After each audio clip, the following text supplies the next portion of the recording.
So let me ask you something. When was the last time you actually looked at your Azure bill, line by line, not just the total?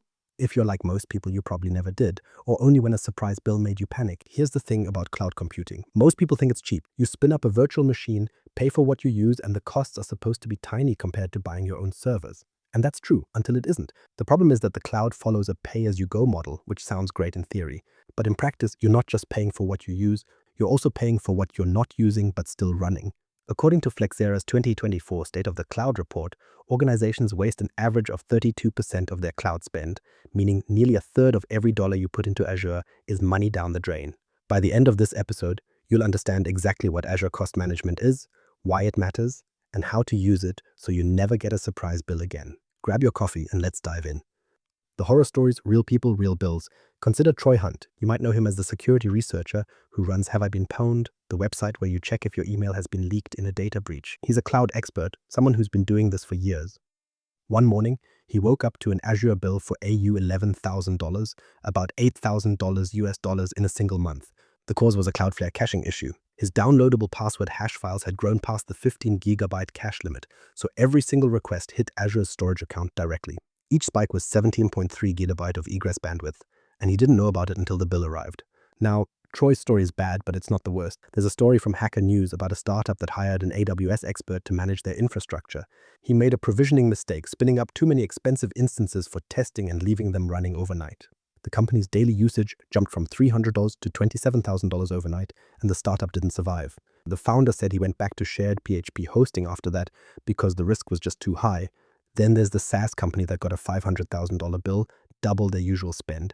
The cause was a perfect storm of zombie resources, virtual machines no longer needed but still running, over-provisioned databases, and forgotten storage volumes accruing charges for months. Nobody was watching. And here's one that should terrify anyone who's ever committed code to a repository. A new employee accidentally committed AWS credentials to a public GitHub repo. Within hours, automated bots scraped those credentials and launched thousands of instances worldwide to mine cryptocurrency. The bill came to $100,000 in a matter of hours. The company was lucky. AWS dropped the charges, but that's not guaranteed. Here's the common thread in every single one of these stories. No budgets, no alerts, no visibility. These aren't technical failures, they're visibility failures. The cloud was working exactly as designed, but nobody was watching. Why cost management is non-negotiable. Cloud follows a pay-as-you-go model, which sounds great until you realize you're paying for stuff you're not even using. It's like using a credit card without ever checking your monthly statement. You don't realize how much you're spending until the bill arrives, and by then it's too late. Why does that matter? Because every dollar you waste on idle resources is a dollar you could be using to grow your business. Here's a number that might shock you. Idle and oversized virtual machines account for about 90% of cloud waste. That's not a typo, 90%. And that translates to 10 to 18% of your total compute costs that you could recover just by right-sizing or shutting down what you don't need. Think about that for a second. If you're spending $10,000 a month on compute, you could be throwing away $10 to $800 on machines that are either too big for the job or sitting completely idle. Dev and test environments are a big part of the problem. A VM that runs 24/7 but only gets used during business hours is wasting about 60 hours per week, which adds up to over 2 full months of unnecessary compute per year per VM. If you've got 5 dev VMs running around the clock, you're paying for 10 months of compute you're not using, and that's just one VM. Multiply that across your entire environment, and the numbers get scary. Then there are orphaned resources, disks that were attached to a VM you deleted months ago, public IP addresses that are allocated but not assigned to anything, and snapshots of old databases you don't need anymore. These things add up. According to the FinOps 2026 Waste Playbook, orphaned resources can account for 2 to 5% of your total spend. And it doesn't sound like much until you realize that's money you're paying for absolutely nothing. The worst part, you might not even know they're there until you run a cost analysis. So here's the bottom line. Cost management isn't optional. It's not something you think about after you get a big bill. It's a must-have practice from day one, whether you're a solo developer with a free trial or a company spending millions on Azure. What Azure Cost Management actually is. So now that we've seen what happens when you don't watch your cloud costs, let's talk about the tool that stops it from happening to you.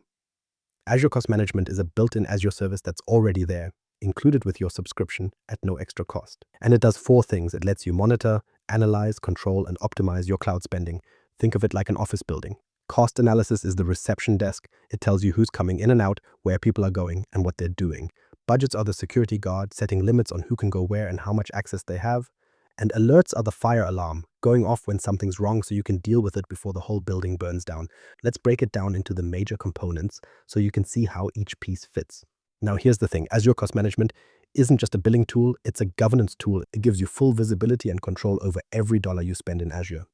With it, you can view your total spend, track costs by individual resource or resource group or subscription, analyze spending trends over time, set budgets with alerts, and get cost-saving recommendations from Azure Advisor. And all of this is available at different levels, like your billing account, your subscription, or even a single resource group. And here's the best part.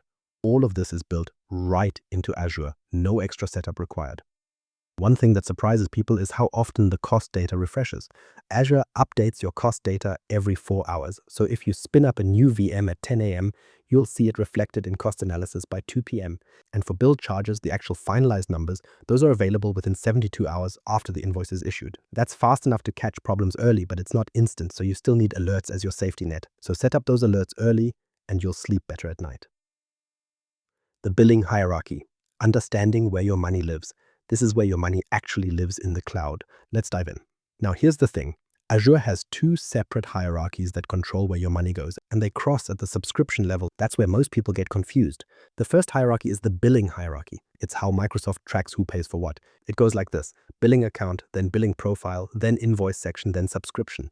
Your billing account is your overall agreement with Microsoft. Within that, you have billing profiles, each representing a different invoice. Each billing profile can have invoice sections, which are like categories on your bill, and each invoice section links to one or more subscriptions. The second hierarchy is the resource hierarchy. This is how you actually deploy and manage your services.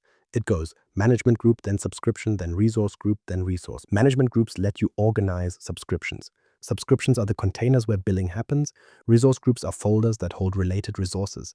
And resources are the actual services you're paying for: VMs, databases, storage accounts. So why does this matter? Because knowing where your money is going means knowing which subscription, which resource group, and which individual resource is costing you. If you can't trace a charge back to a specific resource, you can't fix it. But here's the problem. Invoice sections don't relate to resource groups directly. Your finance team might see a charge in an invoice section called marketing department, but the actual resource could be in a resource group called web app prod that nobody in finance knows about. That creates allocation gaps. You know how much you're spending, but you don't know who's responsible. This is where tags come in. Tags are simple key value pairs you attach to resources. Things like project ABC 1123 or department marketing or environment production. They're the bridge between the billing hierarchy and the resource hierarchy. With tags, you can slice your costs by project, department, environment, or anything else that makes sense for your organization. And a single resource can have up to 50 tags, so you can be as granular as you want. The key takeaway is simple. If you're not tagging your resources, you're flying blind. You might know your total bill, but you won't know which team, which project, or which environment is driving those costs. And without that information, you can't optimize anything. Cost analysis, your financial dashboard. So you've got your tags in place, you understand the hierarchy. Now, where does all that money actually go? That's what cost analysis is for. It's the main dashboard inside Azure Cost Management, and it lets you see every dollar you've spent, broken down by service, location, resource group, or tag. When you open cost analysis and see your total spend for the month, that's useful, but not very helpful. What you really want to know is which services are eating up that budget. So you group by service name, and suddenly the picture becomes clear. Maybe 60% of your spend comes from a single application gateway, or a Bastion service that's been running since you set up your VNet months ago, or a SQL database that's way bigger than it needs to be. That's the kind of insight cost analysis gives you. There's also a forecast line that shows you where your total spend is headed if nothing changes. So if you're on track to blow past your budget by the end of the month, you'll see it before it happens. Then you can take action. Right-size a VM, shut down a dev environment, or delete an orphaned disk. You can switch between different views. Daily cost shows the day-by-day breakdown. Accumulated cost shows the running total for the month. View by resource to see individual charges, or by service to see which Azure services are costing you the most. And once you start using tags, this becomes really powerful. You can filter by tag to see exactly how much a specific project, team, or environment is costing. The real power of cost analysis is drilling down. You start at the subscription level, see your total spend, then drill into a resource group. From there, you drill into an individual resource. And suddenly you've found the culprit. A single VM that's been running 24/7 for months, costing you hundreds of dollars when it should have been shut down after business hours. That's the kind of discovery that saves you real money. Budgets and alerts. Your early warning system. Cost analysis shows you where you've been, but what about where you're going? That's where budgets and alerts come in as your early warning system, and they're the single most important thing you can set up to avoid the horror stories we talked about earlier. A budget is exactly what it sounds like. You set a spending limit at the subscription, resource group, or management group level, and then you configure alert thresholds that are percentages of that budget. You can set thresholds at 50%, 75%, 90%, and 100%. So if your monthly budget is $200, you'll get an email when you hit $100, then another at 150s, another at 180s, and another when you hit the limit. But here's the thing.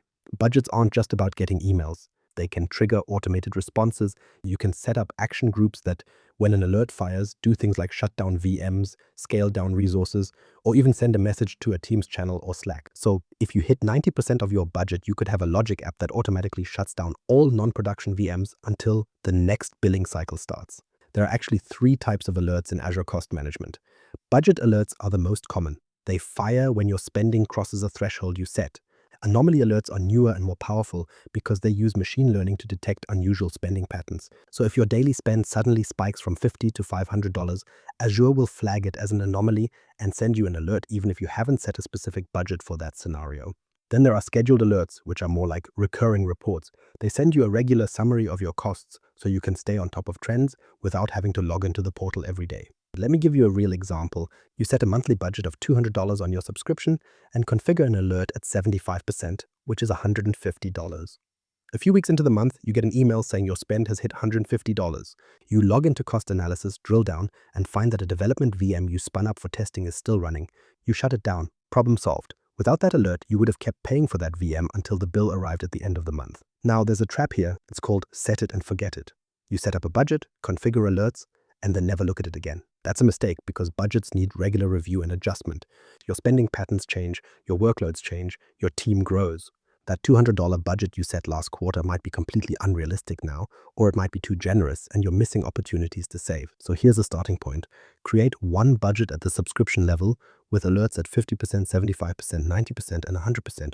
Route those alerts to an email distribution list that includes both your finance team and your engineering leads. Review the budget monthly and adjust it as needed. And if you're feeling ambitious, set up an action group that automatically shuts down non-production resources when you hit 90%. That's a safety net that can save you thousands of dollars.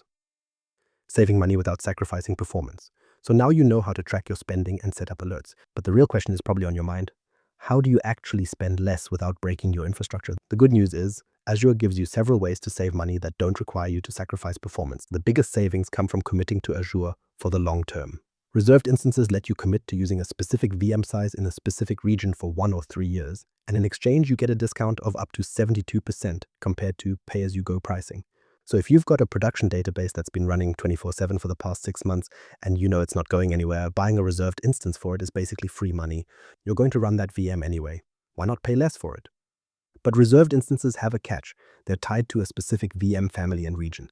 If you switch to a different VM size or move your workload to a different Azure region, your reservation doesn't apply. That's where the Azure Savings Plan for Compute comes in. It's more flexible because you commit to a certain hourly spend on compute services and you get up to 65% off. The difference is it applies to any compute service across any region, so if your workloads shift over time, you're still covered. For most organizations, the savings plan is the better choice. Unless you have very stable, predictable workloads, then there's Azure Hybrid Benefit, which is for organizations that already have Windows Server or SQL Server licenses with software assurance. You can bring those licenses to Azure and save up to 40% on Windows VMs and up to 55% on SQL workloads. And here's the best part. You can combine hybrid benefit with reserved instances. So you could get 72% off with a reservation and then stack another 40% on top with hybrid benefit, giving you a total savings of over 80% compared to standard pay-as-you-go pricing. The catch is you have to enable it manually on each VM. It's not automatic. So if you've got Windows VMs running in Azure and you haven't checked whether hybrid benefit is enabled, you're probably leaving money on the table. For development and testing environments, the simplest way to save is auto shutdown. You can configure any VM to automatically shut down at 7 p.m. and start back up at 7 a.m., which saves about 60 hours per week of unnecessary compute. For a single VM, that's the equivalent of running it for free for 2.5 days every week. If you've got 10 dev VMs, auto shutdown alone could save you thousands of dollars a year. Right sizing is another easy win. Azure Advisor analyzes your VM utilization over the past 30 days and recommends downsizing VMs that are over-provisioned. If your VM has been running at 10% CPU utilization for a month, you don't need that 16-core machine. Advisor will tell you exactly which VMs to resize and how much you'll save, and the best part is it's free. You don't need any additional tools. Before you deploy anything, use the Azure Pricing Calculator. It's a free web tool that lets you add services, configure them, and see exactly what they'll cost before you spin anything up. You can save your estimates and compare different configurations, and it's the best way to avoid the "I didn't know it would cost that much" moment. And finally, there are spot instances. These are spare compute capacity that Azure sells at a discount of up to 90%. The catch is Azure can reclaim that capacity at any time with just 30 seconds notice. So you can only use spot instances for workloads that can handle interruptions, batch processing, rendering jobs, or testing. But for those workloads, the savings are enormous. Building a cost-conscious culture. Here's the thing about all these tools and techniques. They don't work if nobody uses them. Cost management isn't just a finance problem, it's an engineering problem. If your developers don't understand what things cost, they'll keep spinning up expensive VMs and leaving them running, because the tools are only as good as the culture around them. The first step is tagging. Tag every resource from day one with project, environment, cost center, and owner. If it's not tagged, it's invisible. You can't track what you can't see, so don't rely on people remembering to tag things manually. Use Azure Policy to enforce tagging rules automatically. You can set up a policy that appends tags to any resource that doesn't have them, or one that denies deployment entirely if required tags are missing. That makes tagging automatic and not optional. You'll also want to run regular cost reviews where every team has a monthly 30-minute meeting to look at their Azure costs, ask what changed, what's costing more than expected, and if there are any orphaned resources or idle VMs. This isn't a finance meeting, it's an engineering meeting, so the people who deploy the resources should be the ones reviewing the costs. And that brings us to responsibility. If you deploy it, you should understand what it costs. Developers should know that a D-series VM costs more than a B-series, and that leaving a test environment running over the weekend costs real money. You don't need everyone to be a FinOps expert, but they should have basic cost awareness. A simple dashboard showing each team's daily spend can change behavior overnight. The 80-20 rule applies here, which means 80% of your savings will come from 20% of your resources. Instead of trying to optimize everything at once, find your biggest spenders first. That application gateway, that oversized SQL database, or that dev environment that's been running for months. Fix those, and you'll see the biggest impact with the least effort. Now, there is a limit to what Azure Cost Management can do on its own. If you're running multiple clouds, need complex chargeback models, or need to show back costs to individual business units, the native tools can start to feel limited. That's when you look at FinOps tools or third-party solutions like Cloud Health or Cloudability. But for most organizations, Azure Cost Management is more than enough to get started and save real money. So here's what you've learned today. Azure Cost Management turns cloud spending from a black box into a transparent dashboard. You can see where your money goes, set budgets to catch problems early, and use discounts and automation to save without sacrificing performance. Here's your homework. This week, set one budget and one alert on your subscription.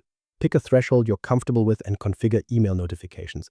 It takes about 5 minutes, and it's the single most effective thing you can do to avoid a surprise bill. Then, spend 15 minutes in cost analysis, drilling into your top 3 services by cost. Look at what's actually running. I guarantee you'll find something you can optimize, like a VM that's too big, a dev environment that should be shut down at night, or a disk that's been orphaned for months. If you found this episode useful, subscribe on your favorite podcast platform and share it with someone who's just starting their cloud journey. We'll see you in the next episode.